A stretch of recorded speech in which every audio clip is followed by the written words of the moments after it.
Hello listeners and welcome to Junk Dilemmas, an Irvin Welsh podcast. I am your host, Damien Kiley, and every episode I'll talk about an Irvin Welsh book or an adaptation of one of his books. And today I'm not alone in doing so. I have an esteemed colleague here with me, a good friend of mine, Mr. Jem King. Say hello, James.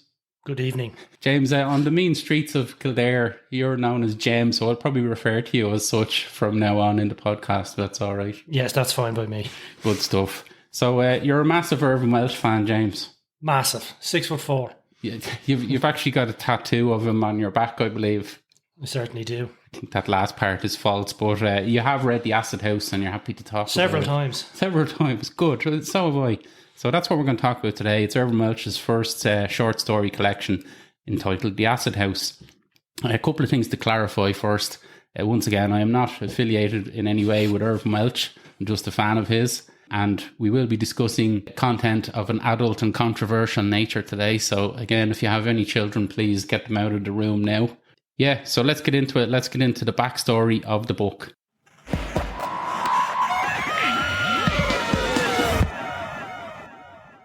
Okay, so The Acid House was released very soon after Trainspotting, and I think he possibly, was writing it during writing Trainspotting, because there is parts of it that sound quite similar when you're reading them. It had taken about 2 years after he finished Trainspotting before it was actually on bookshelves. But as for the name, The Acid House, well, we know that he's a big fan of Acid House music, and he was actually inspired to start writing more seriously after attending raves and had this kind of epiphany to write in a certain style, which became his signature, Scots dialect. Welch himself has said about the collection, after I finished Trainspotting, I just kept on writing. I was enjoying it so much, it became a hobby, more than a hobby, so I saw no reason to stop. I wrote most of the stories when I should have been employed at Edinburgh Council. I liked the freedom to be more surreal, hyperreal and fantastical.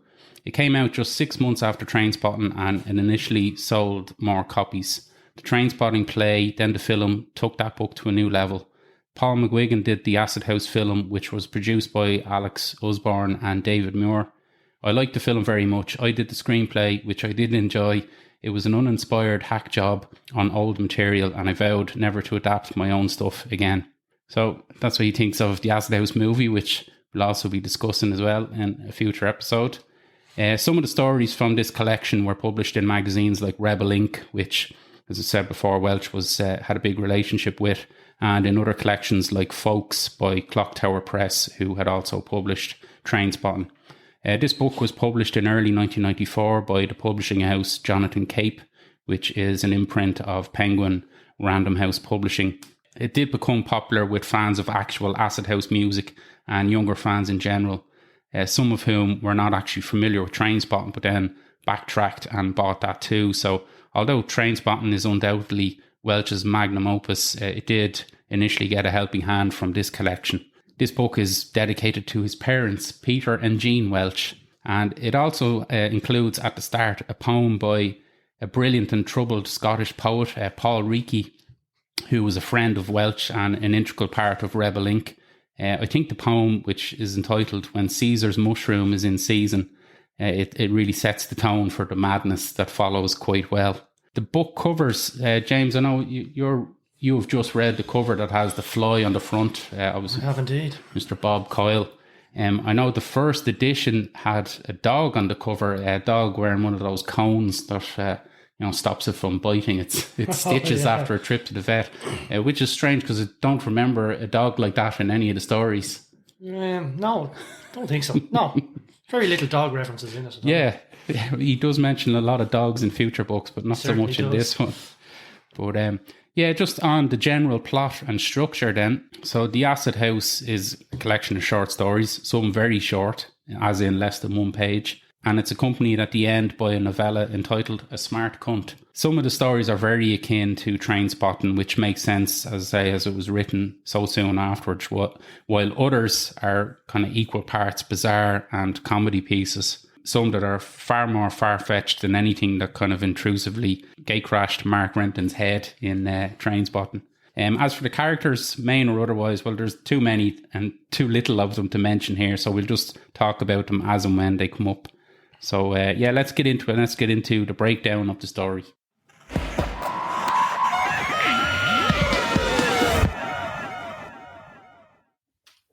And folks, don't forget to follow our social media accounts. On Facebook, it's Junk Dilemmas, an Irvine Welsh podcast.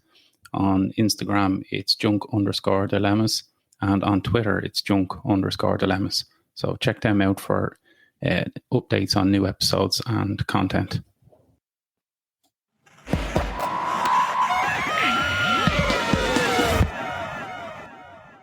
Okay, so the first story is entitled The Shooter. Yeah, set the scene in this one, James. Do you remember it? No. Yeah, so it's about a Scots guy, but I presume he's Scottish, considering he's called Jock. Yes. Who's popping around with this fella Gary, who's seems to be a man on the edge. He's not long out of prison. Seems to have a few issues going on upstairs and a burning desire for revenge on a fella called Whitworth. Yeah. Tony Whitworth it is. But as the story went on, I got the sense that Jock would be doing something with Gary's missus and it would take on from there, but it didn't go. It took a turn the other way, actually. Yeah. I didn't pick up on that at all now. I just was concentrating on the fact that this guy Gary was had definitely had a few screws loose. As I say, he was kind of shouting at his daughter over dinner. And interestingly enough, the daughter and the mother are called Lisa and Marge, which I don't think I picked up on the first time I read it. But yeah, they've got revenge on their minds. You know, Jock is kind of convinced by this guy to go around and give this fellow Whitworth a good sing to and scare him into repaying his money. I think it's only $2,000 or something. Sure, $2,000 is $2,000, James. That's close. It was a funny part when Jock goes to get supplies for the occasion when he goes to a sports shop and buys a baseball bat and then thinks about getting a ski mask to go along with it, but then thinks it look a bit too suspicious with the shop assistant. So it's a bit like the bit in Peep Show where they go around to kick the shit out of your man and they buy a baseball bat and a mitten. So they can't get stopped for just playing baseball. So yeah, when he goes around to pick up Gary, then Gary actually has a gun. So this obviously puts the shits up Jock a bit, but Gary assures him that it's not actually loaded, it's just to scare your man. But apparently not. When they get to the door, what a dangerous, yeah. As soon as he answers the door, his little lad answers the door first in an Arsenal jersey, I believe. If he was indeed, that was a tragedy in this game. Yes. But as soon as your man Whitworth comes to the door, he gets his face blown off. Yeah, it was without ceremony. There was no big build up or lead up to it. He just blew the face off. Yeah, it took Jock so out of nowhere, surprised him that he actually thought it was some sort of an elaborate hoax between the two of them, that he was on you've been framed or something. But sadly not. It's a disturbing scene, I imagine. But they get the hell out of there. They go back to Jock's apartment, and this guy Gary turns on him then, which I suppose is the twist at the end of this story. I heard that you were seeing quite a lot of my missus when I was inside, mate. He said softly, caressingly. Yeah. Which is very worrying. Absolutely. And this is after... caressing a gun. Yes, and this is after, on the way back in the car, I forgot that he justified killing your man by saying that he was carrying on with Gary's missus while he was in prison, and also interfering with his daughter, which is obviously very sinister. But the fact that he is now turning this on Jock as well, you're just left wondering, is this true? Even if it is true, it still doesn't justify what he's done or what he's about to do to Jock, or whether it's just all in his head and he's just a paranoid freak. I'd wager it was in his head. Yes, either way. And Jock is getting his head blown off too. Yes, quite possibly, and I don't think it wagers too well for the safety of Marge and Lisa either long term. Although they seem to be surviving. Yeah. 30 years in the business. So that's the first story that kind of sets the scene for the madness that follows. The next one is entitled Eurotrash, and it kind of starts off, it reads almost a bit like a sequel to Trainspotting, because it's a guy fresh off heroin from Leith arriving in Amsterdam, which is pretty much the path that Mark Renton took at the end of Trainspotting. And ironically enough, this character is called Ewan as well. So yeah, he's just hanging around in a mate's apartment in Amsterdam. I think he's very much like Mark Renton. He's very misanthropic. He doesn't want to have much to do with people by his own admission. And he kind of just is wandering around Amsterdam aimlessly when he ventures into a bar one night and encounters, I suppose, a couple. It's a barman entertaining a woman at the bar. Yeah, well, he's over in Amsterdam living with his mate.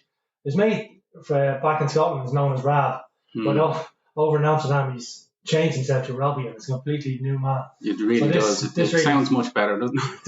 This sickens Young to his core. But the two of them, they're good mates, but you can see when living together, they just hate each other.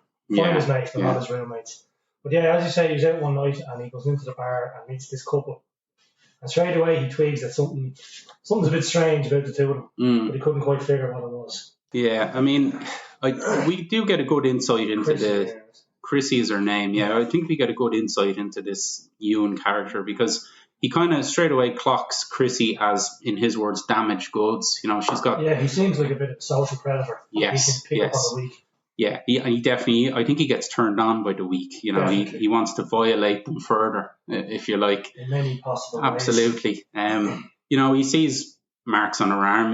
He knows them as basically heroin, you know, abuse, train tracks, but also marks from self-harm. So, yeah, as I say, he has no interest in her from a physical point of view. He doesn't find her attractive. In fact, he finds her quite repulsive, again, by his own words. But he sets out to seduce her, I think it was something about the barman he didn't like. He just tipped him over the edge and made him want to. Yeah, he as much wants to do it, to get in with Chrissy just to piss off the barman who's called Richard, as it is to, you know, further damage Chrissy, as I say, in a more sinister way. He also sees the fact that, you know, she is kind of outwardly confident, even though she's clearly not so, you know, inwardly. He sees that as a challenge to break her further, which again kind of notes to his sinister attitude. He just wants to chip away at her very self-worth, I think, and you know, just for his own cynical amusement and gratification. We're kind of treated to his horrible description of this woman's appearance as well. She's losing a battle to middle age and being overweight, in his words. But there's an exchange here between himself and Richard when Chrissy is out of the scene for a minute, where, you know, Richard is a Dutch native and he mentions that the British oppressed the Dutch in South Africa, putting them in concentration camps, and that it was the British who invented concentration camps and not the Nazis, which was an interesting historical fact I didn't know. But you know, Ewan doesn't even bother to correct him that he's Scottish, not British, but instead he actually has the kind of inner opinion that the Scottish oppressed themselves by being obsessed with the British, which is quite reminiscent of the opinions of Renton in Trainspotting as well, I think. There's a reference then to the title of the story from Chrissy, who says that Ewan is just Eurotrash like them.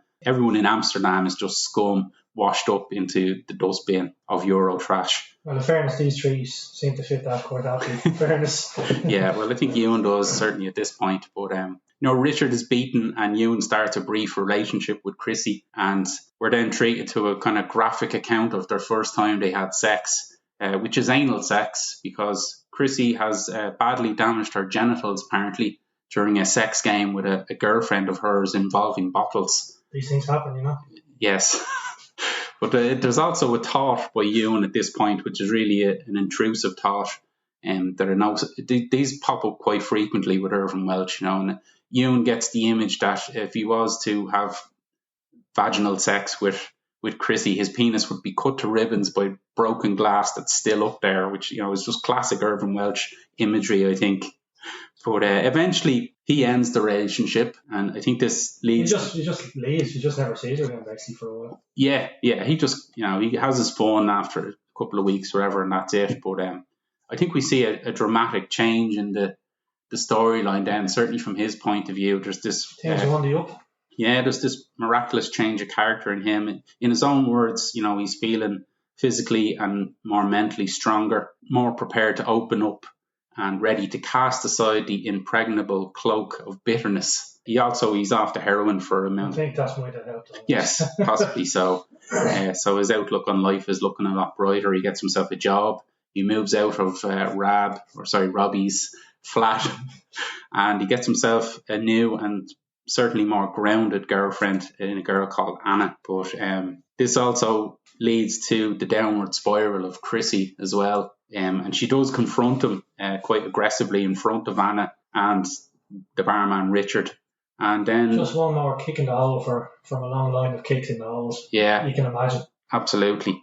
And eventually this leads to her being found dead in the canal. So Ewan, I think, is guilt-ridden by this. Yes. Which I found a bit strange, considering the way he'd acted previously. Well, this is it. This is where the kind of dramatic change in his character comes into play. You know, we see a real change in the tone of the story almost. It's still a very tragic story, but it doesn't have that sinister angle that it had at the start.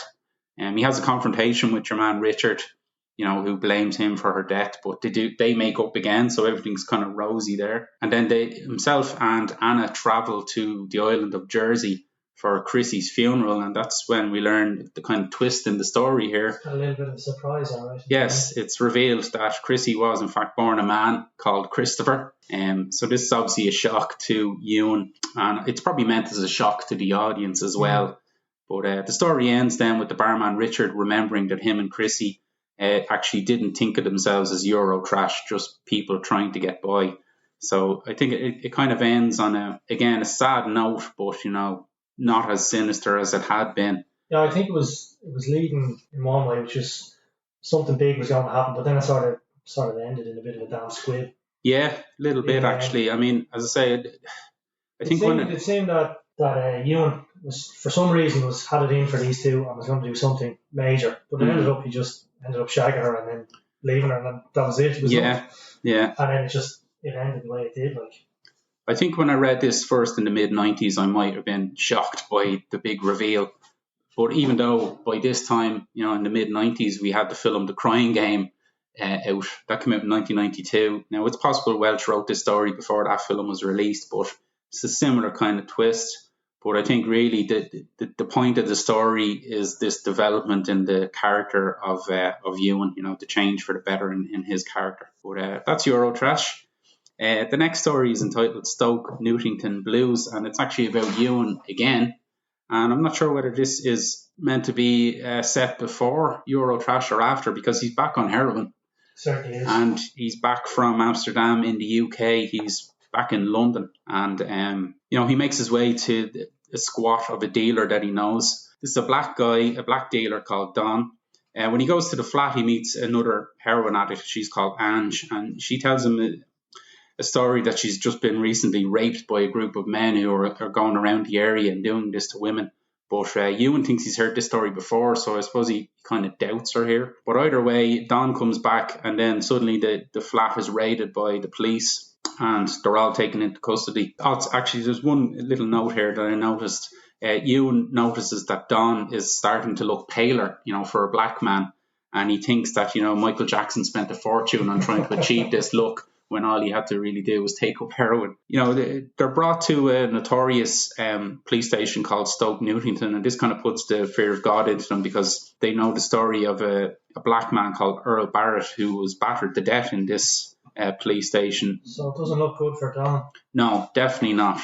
And sure enough, when they get there, they're assaulted by both police and fellow detainees alike. And this before Ewan is brought to a room for questioning. He's assaulted further, but then he's actually given the chance to leave, and he's even given the chance to take some heroin with him if he just signs on a dotted line to say that Don is actually a big time dealer, which is kind of all the cops wanted from the raid. They just wanted to get a big collar, even if it's a made up one.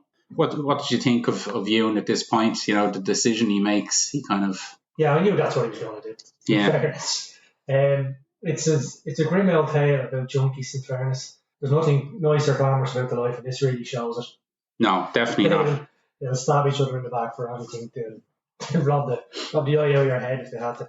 Yeah, as Swanee said in Trainspotting to Renton, you know, no friends in this game, just associates. But yeah, I mean, he takes the heroin and leaves, and he meets Ange outside. So she's obviously done the exact same thing. Of course. They kind of point the finger at each other, but then, you know, realise that they're both as bad as each other. And they meet or spot a group of demonstrators outside as well, who are speaking on behalf of the mistreatment of black people in these jails, these police stations, including obviously the dead man Earl Barrett.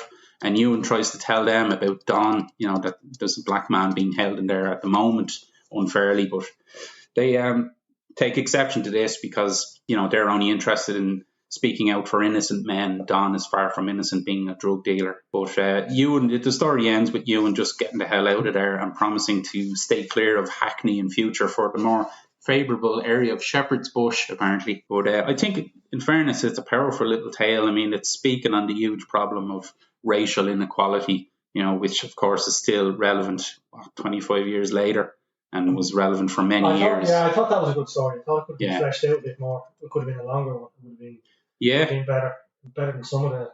Well, I actually thought the fact that it was set in London, and again, it's a Scottish guy in London. This could have even been a story involving Mark Renton that was in Trainspotting at some point, and it's you can see where this was written around the same time. But it obviously speaks as well on the issue of police corruption, which again is all too familiar, these days as well, and the betrayal of friendship, as we mentioned. The next story is a bit more upbeat, I think, and surreal. It's called VAT 96.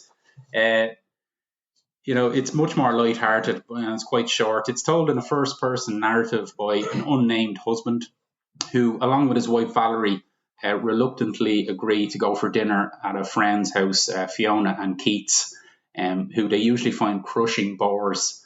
But things are a bit different this time when they get there. Keats dead. Well, his body's dead, but his head is in a tank on the table. Yeah, it's very technical, very strange. And Fiona is just a horrible, horrible person, really. I just found her a bit almost kind of ditzy. I didn't really think of her as a horrible person, but now that you mention it, yes, I almost think she does things without thinking more so than being malicious. But yeah, I'd say she's just thinking about herself, really. Oh, she's definitely doing that. So yeah, I mean, she explains that Keaty Weety, as she calls him. A bit of bad news on the Keaty Weety front. That his car, a tire blew out on him on the motorway, and he ran face first or head on into an Arctic truck. So yeah, it's obviously set perhaps in the near future, a dystopian future, if you like, where the insurance company were able to put them in touch with some German company that were experimenting with keeping heads alive while they look for suitable bodies to attach to them. So this is why we get this kind of Futurama effect with Keith's head in basically a fish tank at the end of the sitting room. I did like a couple of lines in it. Fiona, first of all, when she says, I know, you're wondering how we can afford this, to which the narrator replies, actually, I was wondering what happened to Keith. And then when Fiona is running around, in and out of the kitchen, the narrator, his wife, is about to reply, will you sit down? You're running around like a headless chicken, but manages to stop herself and change it to Blue Arse Fly at the last moment. And the host also refuses a glass of wine because he's driving home, and then kind of mouths an apology to Keith. I like the fact that Keith's only real form of communication is to wink. A lot of winking going on. Yeah, he winks hello and he winks goodbye. And then, we have the last kind of laugh at the end of the story where Fiona, this is again where she's kind of thinking of herself. Tell about her wonderful new man. Yes, she's found a new man who meets her sexual needs, which has obviously gone out the door as far as Keith's concerned. And he's struggling in that department, all right. Struggling to keep it up. But she mentions that only last week, the new man in her life is the guy from the insurance firm as well, coincidentally. But only last week he swept her off her feet and took her there right in the sitting room. And it finishes with a couple of lines where she remarks, do you think Keith, his tank would look better over the far side of the room beside the CD unit? And the narrator, noticing that Keith's view is right in front of the settee, reckons that yes, he definitely would like to be moved. But I think it's just a very funny, light-hearted story, obviously with a bit of black humour, which I think probably lends itself more to Black Mirror than, say, The Twilight Zone. So Irvin Welsh, a bit ahead of the times there, I think. Certainly. Okay, next up is a story called The Soft Touch. Obviously, this is one of the 3 stories that was chosen for the film, which we will talk about in the future. But it's about a man called John who... Born loser. Well, definitely a soft touch, as in the title. He meets up with his ex, Katrina. We learned that they have a daughter together, which he rarely sees and she never sees. The child is cared for by John's mother, and he notices that Katrina is in the family way once again, and he kind of notes that she has no time for children, but she loves being pregnant, so I presume for the attention that brings. He reveals that he doesn't see, as I say, he doesn't see his own child Chantal very much, but he kind of pathetically justifies this to himself by claiming that, well, a mother really who abandons his child is much worse than a father who does it, which is strange logic. But we learned then that the daughter is the 3rd child of Katrina that she has abandoned, and that John didn't even know about these 2 other children at their wedding. Charming lady. Absolutely. He reveals that their relationship was somewhat strained right from the get-go. She drinks heavily, or always did, and he'd often catch her laughing at him behind his back, or often not even behind his back, with her sisters or members of her family. She comes from a bit of a notorious family from the area. Doyles, isn't it? Yeah. Nutbags. Notorious nutbags around the place. So you wouldn't mess with the Doyles, basically. Her brothers would kick the shit out. Yeah, and John kind of thinks that that's, going to go in his favour. Going to bode well for him. He's got a bit of protection. Absolutely. No one's going to fuck with him now. Far from it, unfortunately. But, we hear from him through flashbacks or whatever that, he used to give her money to go out and enjoy herself, and he'd stay in and mind the child. And then she would come home with more money than she went out with, suspiciously, and covered with love bites, no less. So obviously engaging in some prostitution, I denoted from that. I would imagine so. It's getting paid for love bites. Absolutely. But before you feel too sorry for John, it's also revealed that he wanted to, in his own words, check her fanny to see if she'd been shagging, which is quite barbaric. And, it was obviously ludicrously misogynist behaviour for any man to engage in. John's other big problem, as he said, is Katrina's family, the Doyles, notorious criminals in the area. And he's even mined drugs for one of the brothers at one point, serious Class A drugs as well. The only thing about that is they may have used him, but they didn't beat the shit out of him, which wasn't a bad thing. They didn't beat him up. No, they do. It's mentioned that they do beat him up at one point, but we'll get to that. Right. So he moved. They've moved in together, as you say, and couple. Indeed, into a lavish new pad. And upstairs is a chap called Larry, who, in John's words, is a bigger nutter possibly than the Doyles, and certainly one of the few guys on the scheme that the Doyles gave respect to. But what did you think about Larry? Larry's a good lad.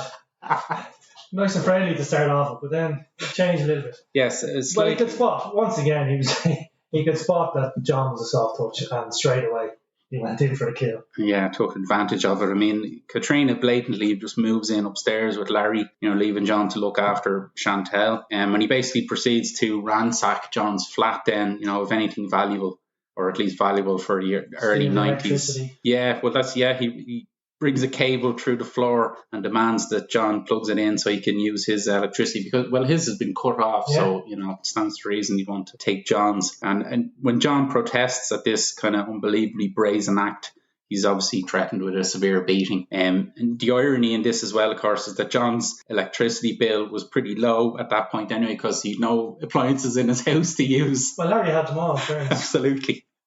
And then I like the way Larry described the sexual encounters he was having with John's wife, Katrina. Yeah, he's very gentlemanly here, all right, describing Katrina's kind of sexual prowess. Yeah, I mean, as I say, he's complimenting Katrina with a wink, of course, and he actually hopes that John doesn't have AIDS, because at this point he's had unprotected sex with Katrina himself, obviously. Anal sex, obviously, because he doesn't want to get her pregnant. No, exactly. And he finishes off by pointing out that he's actually doing John a favour because he doesn't want a barn around his house. So John gets to keep Chantel, which he should be grateful for. He's all hard, really. Absolutely. And he also offers John the opportunity to have sex with Katrina again, obviously at a price, a tenner. But, John refuses, surprisingly. He does, yes. This is the straw that broke the camel's back for John. He makes the decision to take his baby to his mother's house, but his mother then unfortunately phones social services, which leads to John getting beatings for grassing up the Doyles. Essentially, he gets another severe beating from Larry when John's electricity is cut off, which means Larry doesn't have electricity again. But it all comes to a head when Katrina and Larry get evicted, apparently, from the upstairs flat, and John is left in peace for a while, or at least until Katrina walks back into his life in this fine establishment here. But she reveals that Larry's back in prison. She's pregnant again. She's pregnant again with Larry's baby, but she convinces John to get back with her. I don't think he needed much convincing. No, it doesn't sound like it. He admits that he never stopped loving her. So we're kind of left with a really heartwarming love story here. Pretty much. Which is probably all too alike real life for a lot of people, I think. Even the electricity pilfering, I thought this was possibly a bit far-fetched, but then again, maybe not. Nothing surprises me. But as I say, this is one of the 3 stories from the movie. Yeah, so let's move on to the next one. The next story is called The Last Resort on the Adriatic. So again, it's told in the first-person narrative, and it's an older gentleman who's taking a cruise alone, and all he seems to do is wander around the cruise ship all day aimlessly, expecting to see someone called Joan jump out at him. Well, not jump out, that makes her sound like some sort of Michael Myers type figure, but just he expects to see this woman Joan at every turn, and he doesn't. He goes to the gym a lot on the boat as well. Pumping iron indeed, and I noticed the fittest man on the boat.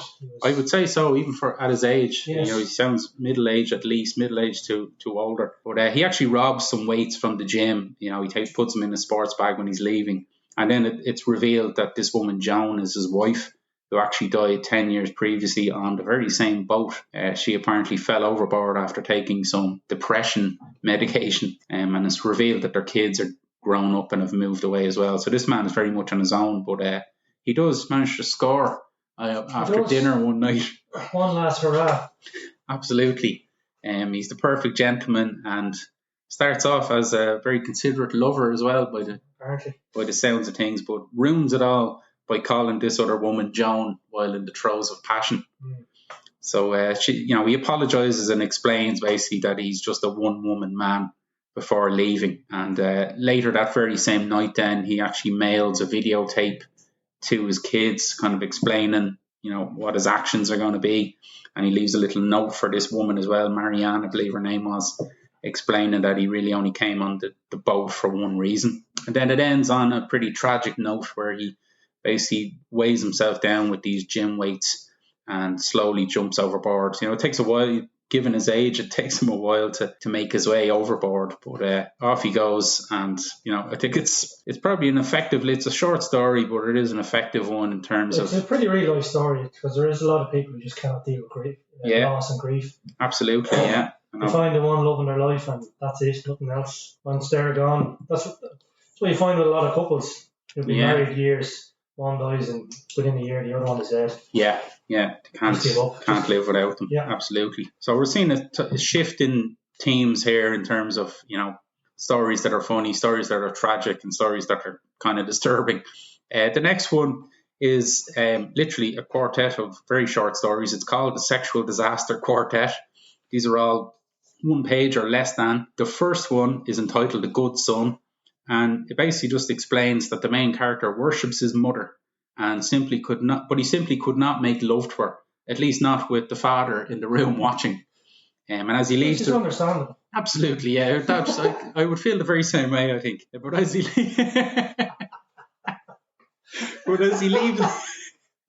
leaves the room, the father remarks, Oedipus, you're a complex fucker right enough. So just a short little parody on, an ancient Greek tragedy.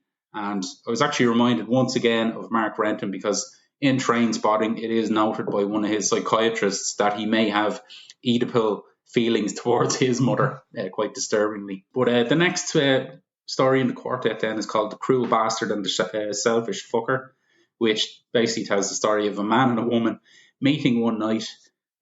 She's highly insulting and he just doesn't care. All he cares about is getting pissed. This leads to their first sexual encounter where she again insults his manhood, asking him who he plans to satisfy with that thing, to which he replies himself.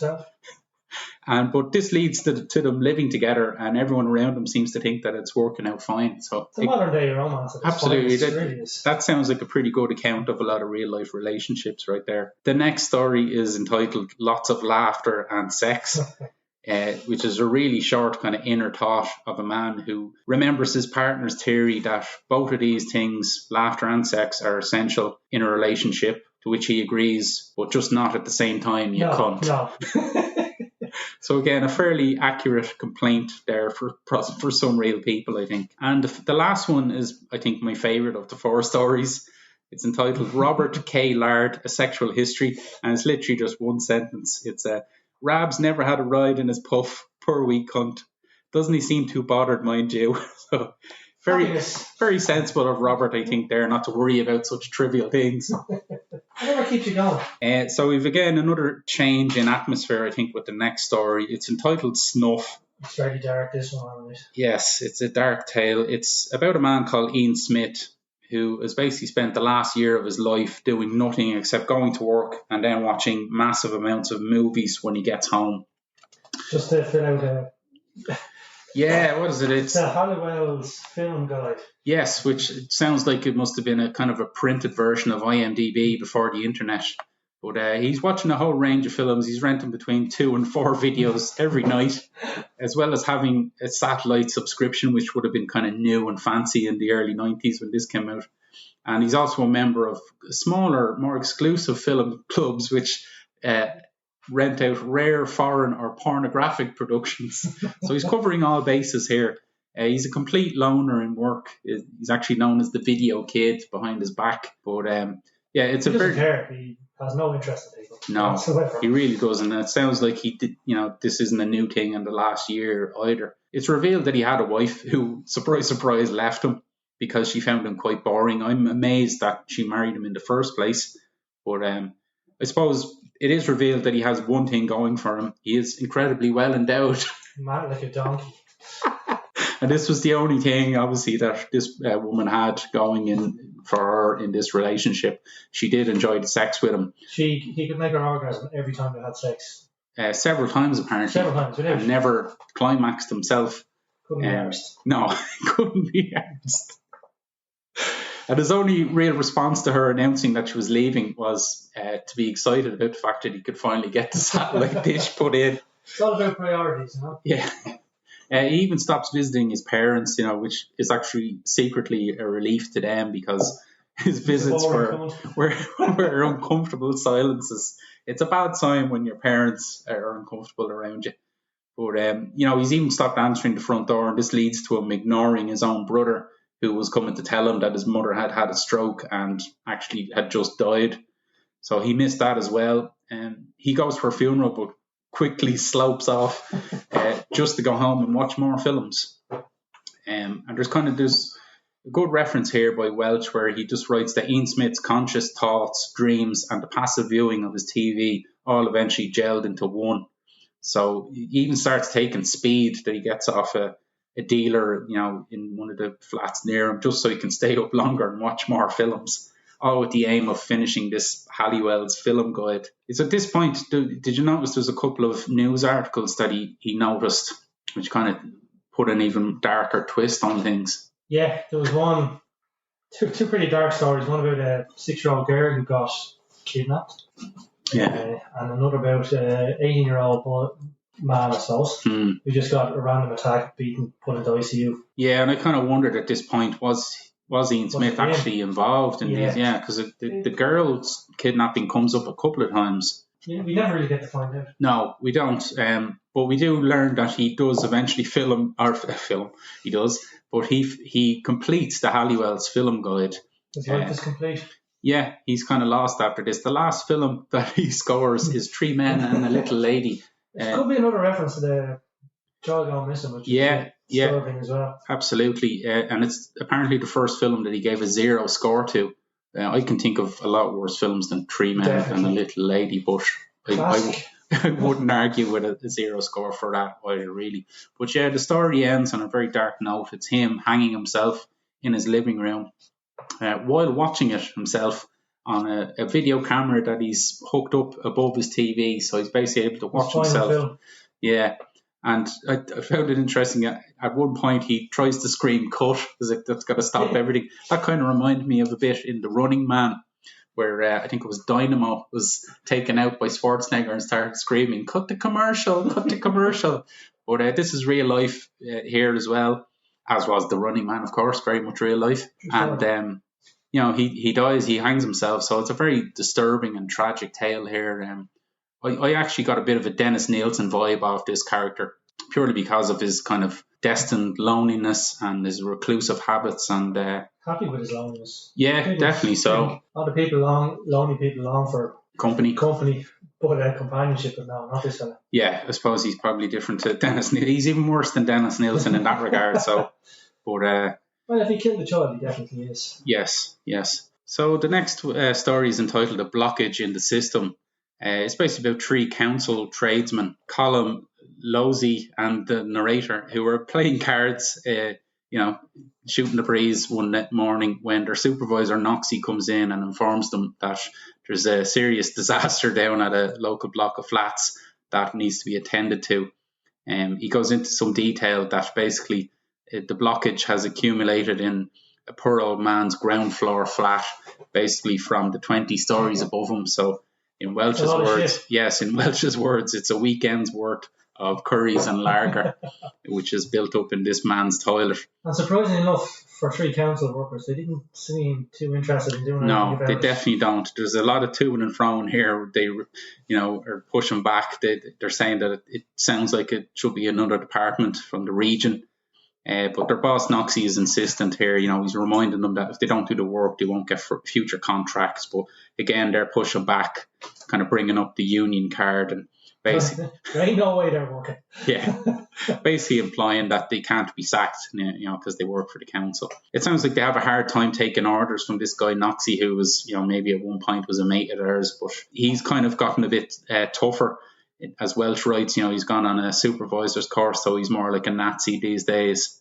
But he eventually, talks them into at least heading down to size up the situation, and it's just as bad as predicted. If not worse. Yes, the smell apparently is beyond terrible.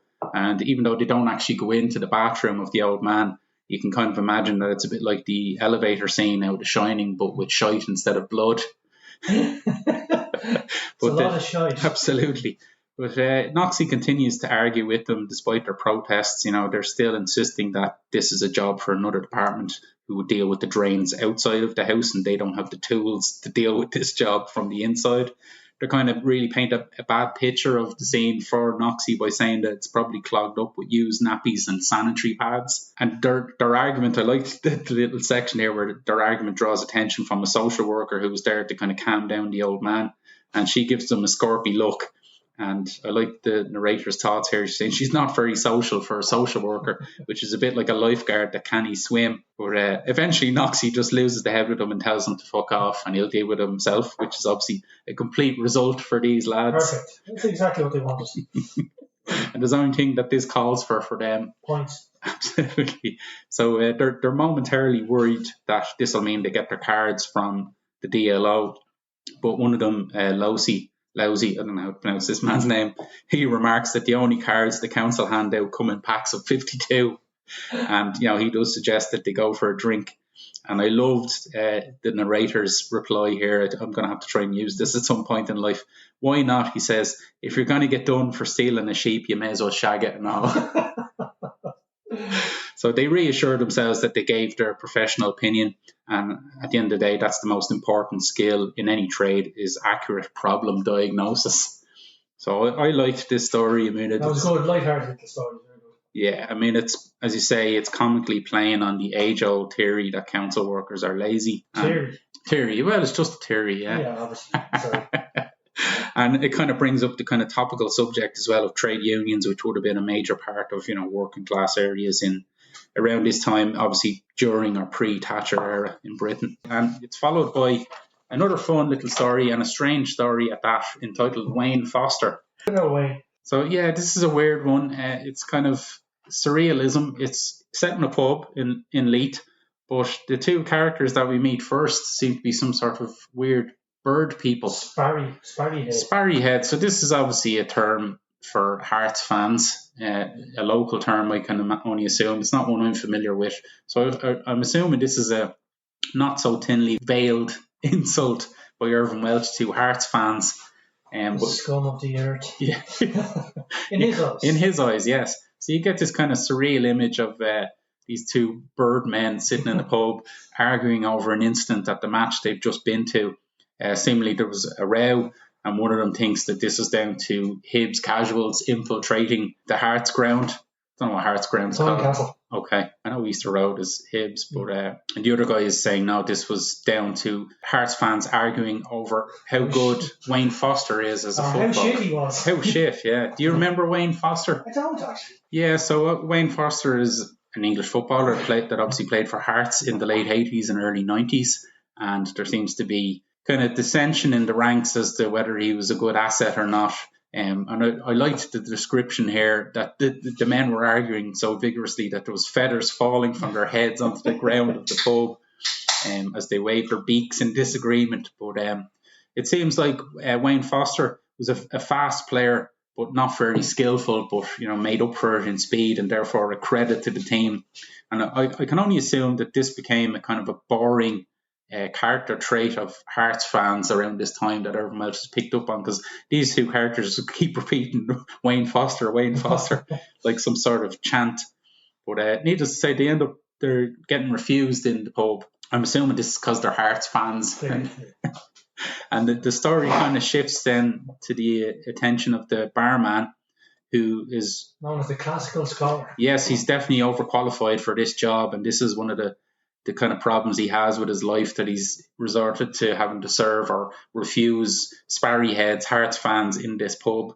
But he's also put off by the fact that there's two women in the bar looking over at him and taking the piss out of him. And he has history of both of these women. Yes, we find out he has a bit of history. We never find out what.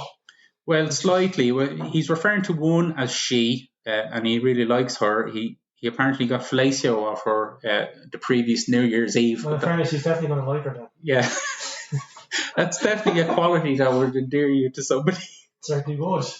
But she doesn't want to know him ever since, and the other woman he refers to as her, and he doesn't want to know her. He has had sexual relations with her in the past, but he doesn't like seeing the two of these women together. That spells trouble for him. Plotting against him. They're plotting against him, and he can clearly see that they're, insulting his manhood by holding up their fingers. But there's a weird scene here then. It gets really weird, actually. He goes to the toilet. He's obviously really getting worked up by, refusing the sparry heads and seeing these two women take the piss out of him. He goes to the toilet and takes a bite out of a filthy bar of soap and just chews on it for a while, and then starts beating his one fist into his other palm and humming a mantra, slags, slags, slags, which seems to have a calming effect on him after a while. And he's able to return to the bar and be much more professional and sternly tell the sparry heads that, he doesn't even tell them anything. He just ignores them. He shook his head up. He did. We get reminded of the golden rules of bar work when relating to sparry heads. Number one, act decisively. Number two, remain implacably in control of that initial decision, irrespective of whether that decision is just or not. And number three, never attempt to explain to the sparry head the reasons for your decision by justifying or rationalizing. You merely compromise your authority. Very true, very true. Yes, great. It possibly works for all areas of bar work, really. But this impresses the woman known as she, that he likes, so much that she comes over and remarks that she likes the way he dealt with those weird beaky guys with the feathered faces. And she actually invites him back then to her flat with her friend Rosaline, who is the other woman which he knows. Her, yes. Not Ben, her. But she says to him then, understand, Craig, we won't fuck you. You'll get nothing off us. You're quite a sexy man, but you take yourself far too seriously. We want to show you something about yourself. So we're left, the classic scholar is left wondering what this is, and we are as well. But he says he will go anyway. It could be enlightening. And it doesn't matter whether you're a sparry head or a classical scholar. There's always lessons to be learned in life. So what the fuck was all that about, James? He wants to ride no matter what he says. The two women invite him back. No matter what he thinks of them, he's going back. Yeah, he's going to basically be talking to anything at this stage, isn't he? No matter how highly he thinks of himself. Yes. It's the same as the rest of the dirty dogs in the world. He certainly is. And we can only assume the sparry heads never got their round of drinks either. Let's hope not. Much to the amusement of Irvin Welsh. That's pretty weird. It's about to get weirder because the next story is called When the Debris Meets the Sea. This is one of the strangest ones in it already. Yes. So we're brought out of Scotland. We're at a lavish Santa Monica mansion on the beach here. And there's 4 women lounging around. 3 of them are oogling over men in a magazine while the 4th is watching a TV show. Nothing too strange about that. That kind of sounds like, a modern day show like the Real Housewives of Beverly Hills or something like that. But then you learn that the 4 women are Kylie Minogue, Victoria Principal, Madonna, and Kim Basinger. Straight off it, they're not four people, I imagine, being too pally together. I don't think that. No. They're also speaking in thick Scottish accents. Plus, the men they're ogling over are elite superstars. Yes, the magazines that they're reading have names such as Wido, Scheme Scene, and Bevy Merchants.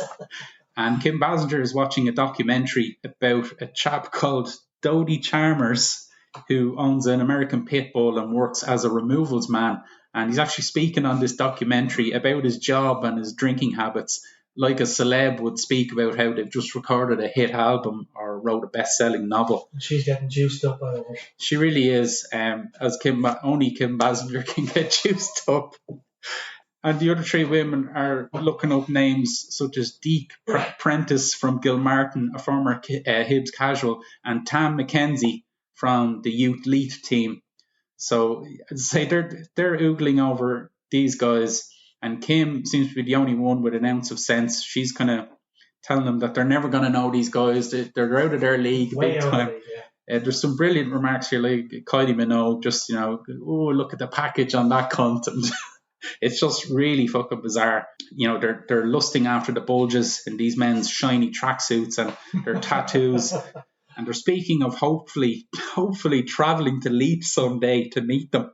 And Kim Basinger points out that this is a pipe dream and it's never going to happen. I liked that Madonna was even singing about going on a holiday to the tune of her hit song Holiday.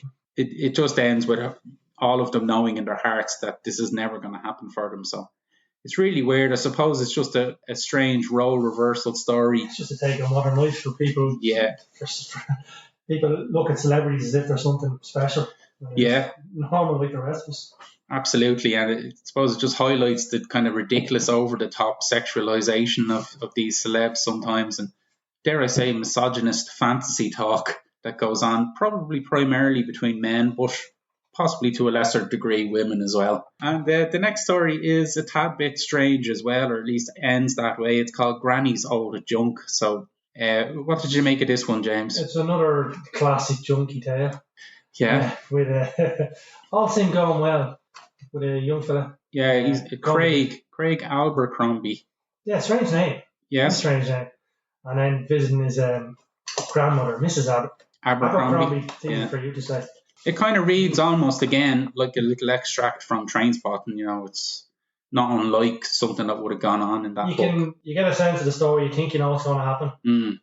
What you think is going to happen does happen, but then it gets twisted right at the end. Yeah, so he goes to visit his granny and she's wary of him because she's heard from his mother that he's on drugs, but he reassured her that this isn't the case. And he's kind of on the way there, he's, justifying what he's going to do by saying, well, some of the money might end up being his anyway, and it'd actually be perverse not to rob her. Yeah, he's going to rob his own grandmother. Yes, and he'd hate to leave it for somebody else to rob. Yeah, true.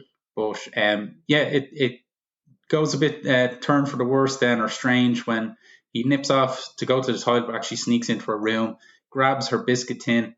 That's not a euphemism. Yeah, when he opens up the tin, it's revealed that it actually has a massive bag of heroin in it.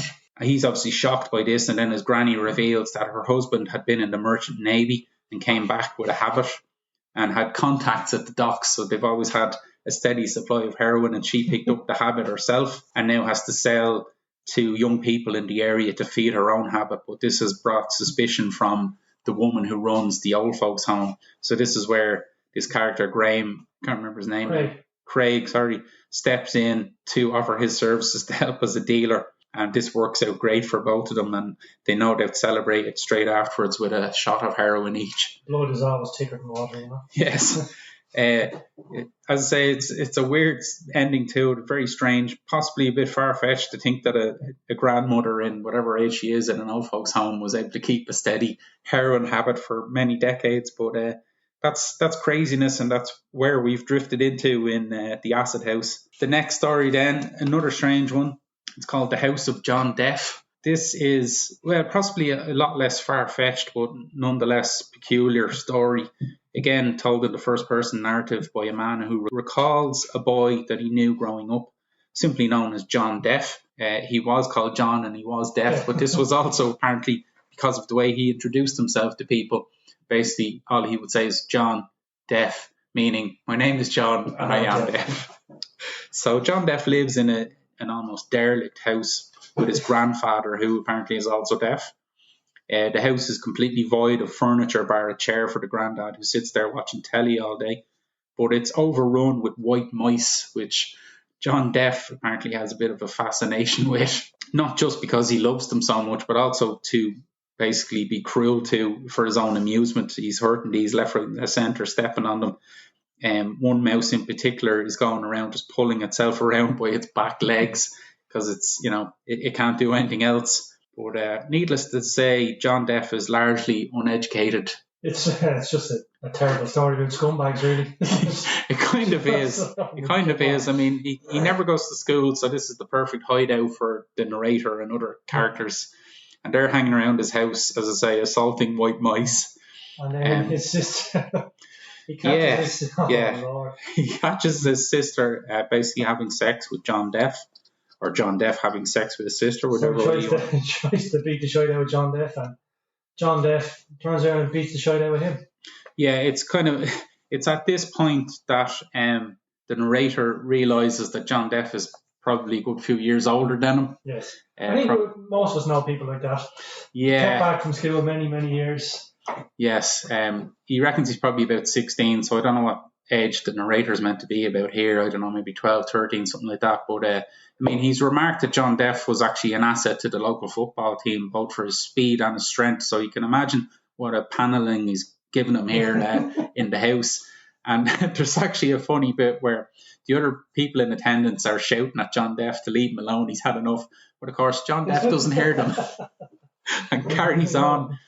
Eventually, he does get pulled away from him, and the narrator says that he made his way downstairs and maliciously assaulted this poor injured mouse yet again by stepping on it, but it doesn't kill it yet again, apparently. But seemingly John Deaf's grandfather has also taken a turn for the worst at this point and is taken into care. The narrator doesn't actually remember whether he died or was just, either way, he never came back to the house, and this resulted in John Deaf himself being taken away also. We hear then that the narrator and his sister, they don't tell their parents initially, but the parents cop that something's going on just by the kind of silence between the two. The narrator was trying to blackmail his sister. Yeah. I'll tell your father that you're trying to have sex with John Deaf.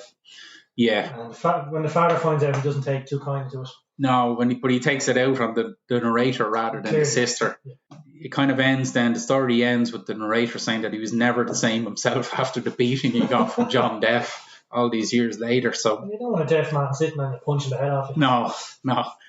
So it's definitely an unusual tale, but I think it probably highlights, as you say, just life in certain working class areas, but grim, but also kind of the little or no care that people with disabilities would receive in these working class areas. And that's come up before in Irving Welsh novels. I think it definitely comes up again. We also see another example of animal cruelty, which comes up quite frequently in Irving Welsh novels. Okay, the next story is called Across the Hall, and I quite like this one. It's another short story, but it's also an early example, I think, of Irving Welsh's kind of experimenting with his style of writing, or at least the writing format, because what we get here is kind of a split screen effect with two conversations. On one side, you get a first-person narrative of a woman she starts off just with bullshit, small talk. She's explaining to someone that she's more than a glorified typist and has big career plans, but she's sort of a feminist as well. Before her talk quickly turns to flirting and finally just pure sex chat, I think it's fair to say, that kind of descends into orgasmic moaning on her part. And then while on the other side of the page, running concurrently with this, is a man who, again, starts off with more bullshit, kind of chit-chat about a business colleague. You can kind of picture him sitting, in a restaurant or whatever, talking to this woman, just talking shite to her. He starts complimenting her then, and then gets promptly more forward and flirty before ending it with a very happy climax himself. What do you think of this one? This is a good story. It's a good look into he's taking a look at people in general, where it's sort of unrequited lust, love, where there's someone that you like, and it's the sort of things that are going on in your head, and possibly on the other side they're thinking the same thing, but the two of them never get the courage to do anything about it. Yeah, they never act on it. Yeah. So it's like it's a bit like a peep show again, where one person's talking one way, one person. You just never know what someone else is thinking.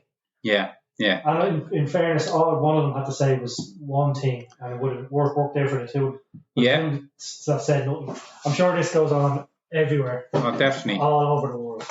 I reckon so. I mean, it's very clever the way he then goes, as you say, he goes back to normal text, and it's revealed that the woman who's called Stephanie and the man Frank, they do know each other, but certainly not as lovers. They're just shy neighbours passing each other in this, I presume, apartment complex, and they're too nervous to say anything to each other in real life, bar talk about the weather. So yeah, it's a clever little story about loneliness and the lack of confidence, as you say, in people that can kind of stifle their chances of fucking happiness, really. But then again, if you act on every time that happens to you, yeah, but sometimes you just have to go for it. You got to get them fingers out, I suppose. Okay, so the next story again is a very short one. It's entitled "Lisa's Mom Meets the Queen Mom" or Mum, and I hate this story. Yeah, well, it's just a first-person narrative of a single mother, and she's just explained. She seems a bit kind of ditzy, I don't know. Oh. Yeah, she's explaining that her young daughter was chosen to present the Queen Mother with a bouquet of flowers when she visits her school in Ilford. I don't know, where's Ilford? London. Is it? Yeah. Okay. Much to the envy of one of her friends, whose own daughter had obviously missed out. But things go badly on the big day when Lisa runs away from the Queen Mom, who was reaching in to kiss her after receiving these lovely flowers. And Lisa announces loudly to her mortified mother that old lady, I have written down here, that old lad, it's that old lady had bad breath and smells of wee. So there's obviously severe embarrassment on the narrator's side here, which is only added to by her friend, the jealous mother, sniggering. And she then remarks that the Queen Mother addressed her as Mr. Chamberlain. So obviously early onset of senile dementia here for the Queen Mother. But and the story ends with her also revealing that Lisa had a stain down the front of her lovely dress. And when she got home, she was in big trouble because she was ever so cross with her. So she just sounds like a really boring mother, to be honest with you. It's a terrible story. Yeah, I think Irvine Welsh is obviously a very proud Scotsman, and as we know, he's very anti-establishment and, dare I say, an anti-monarchist. So I think this is just a fun little dig at the royal family. And the people who love the royal family. Yes, people who are obsessed with them, indeed. But yeah, it's a 2-pager, I think. Yeah, it's not great. It's not great in fairness, but the next one is entitled "The Two Philosophers." So this one concerns a Scottish philosopher, Gus, who's a former student of Karl Popper, some famous philosopher, and an American guy called Lou, who prefers the works of Thomas Cone. So they've always argued about the theories of both these great men. Since they've known each other, they've had a lifelong disagreement, shall we say, over these two philosophers. Absolutely. And this is all well and good when we're in the confines of, a university or some sort of debate. But then it spills into the kind of normal drinking life together, which they want to stop. So Lou, the American character Lou Arnstein, comes up with the idea that you need to basically enlist the opinion of a lesser than person than themselves. And whatever that person decides, will settle the argument, and that'll be the end of it. So they're in Glasgow when they come up with this, and they start kind of combing the streets looking for a suitable candidate, and they wander into a pub. I think it's called the Brecon Arms, or the Brecon Inn. Brecon's Bar. I was nearly there, in Govan. So it's full of Rangers fans, and they do spot a couple of old codgers playing dominoes in the corner, and they enlist their opinions on this. It's an old firm day as well, so our senses are heightened at that stage. Tensions are heightened. Absolutely. And, one of the old guys does make the opinion, it's like the old guy here says, it's only names, but magic, science, what's the fucking difference? It's only names we give them. At which point, a fat youth Rangers fan says, you guys come in here with your silly wee arguments. There's only one way to settle this argument. Use two in a square go outside. So things take a turn for the worse then, comically so, when the two lads are brought outside, surrounded by Rangers fans, And I was going to say forced to fight, but I think the American Lou was itching for it. Yeah, he was quite happy to strike the first blow. And come on, asshole, he says to him. And off they go, two outlads beating the head off each other in a street in Govan. And this obviously draws the attention of the local police authority, who take them in. And the American guy kind of convinces the police that he's in the wrong place, at the wrong time due to his accent. So he's allowed to leave. But poor old Gus is charged with a breach of peace and is kept in prison, or kept in the police station. But the story ends then. Obviously, this American guy's theory is, relating to science or magic, basically being undiscovered science, and it kind of ends with him being recognised in the underground by obviously one of the Rangers fans who had seen the fight. He says, I seen you fighting that other guy. You were magic. And Lou Ornstein replies, no, I'm unknown science. So not a great joke there at the end. This was a good story as well. It was another look on human behaviour where these two philosophers, highly intelligent, highly educated, they actually think they're better than people. But when it all boils down to it, when they have an argument, they just punch the head off each other. Yeah, they're no better than anyone else. Okay, the next story is quite short. It's literally another 2-pager, and it's called Doesn't He Matter? And it's basically a man telling us about his family's trip to Disneyland in the US. Where he punches a bear. Basically, yes. Spoiler alert. He's used this redundancy money. I'm only spoiling this because I don't like this one either. In fairness, you're only going ahead about a paragraph there, but still. Sure. So they're on this trip with his wife and his girlfriend. A nice gesture on his part to use his redundancy money to do this. But an employee in Disneyland in a bear suit jumps out, obviously for entertainment purposes, but scares the child, scares the barn. But our narrator, as in his own words, panels the cunt. And he kind of becomes concerned about this because the police are called and they are armed, of course, in the US. But once the situation is explained and they see his side of things, the bear's supervisor actually tells the guy in the bear's costume that he's going to have to be sacked. At which point the narrator, in fairness... I think, in fairness, if it was an actual bear, it would have been a lot better. Yes, it would be a much better story, and probably more fitting of the Acid House team here. Scottish man punching a live bear would be more interesting.